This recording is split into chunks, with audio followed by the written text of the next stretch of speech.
अध्यापक, मजदूर और शिष्य की कहानी।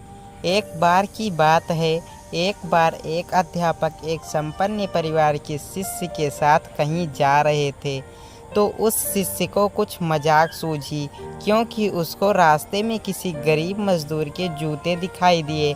उसने अध्यापक से कहा, गुरुजी, अगर हम इन जूतों को छुपा दें तो कितना मज़ा आएगा। देखते हैं कि मजदूर पर इसका क्या असर पड़ता है। अब उसको तो मजाक सूझ रहा था, लेकिन गुरुजी ने कहा कि नहीं, गरीब इंसान के साथ इस तरह का भद्दा मजाक करना ठीक नहीं है। उसने कहा, क्यों ना हम इन जूतों में कुछ सिक्के डाल दें और देखें कि इसका इस गरीब मजदूर पर क्या प्रभाव पड़ता है।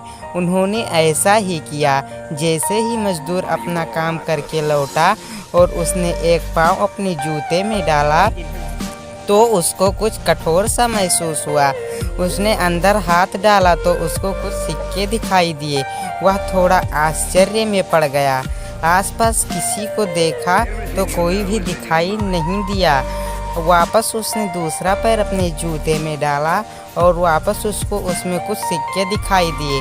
अब दोनों जूतों के सिक्कों को उसने अपने हाथों में रखा और प्रभु की तरफ इशारा किया, हे प्रभु, पता नहीं किस भले मानुष ने यह सिक्के मेरे जूतों में छुपाए हैं, लेकिन जिसने भी छुपाए हैं उसको मेरी दुआ है, ताकि इन पैसों से मैं अपने बच्चों और पत्नी के लिए कुछ खाना और दवाइयाँ खरीद सकूँगा।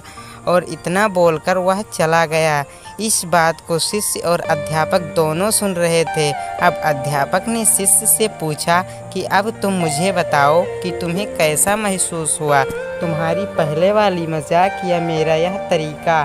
तो उसने कहा, गुरुजी, मैं आपसे क्षमा चाहता हूँ। अब मुझे समझ आ गया है कि सच्ची खुशी किस चीज़ में है। जब हम किसी की मजाक उड़ाते हैं तो हमें कुछ पल का आनंद मिलता है, लेकिन इससे हमें बद्दुआ मिलती है। लेकिन अगर हम किसी की मुश्किल परिस्थिति में मदद करते हैं और जिसकी भी हम मदद करते हैं उसको भी नहीं पता कि हमने उसकी मदद की है, लेकिन अंदर ही अंदर हमें पता है कि हमने उस इंसान की मदद की है।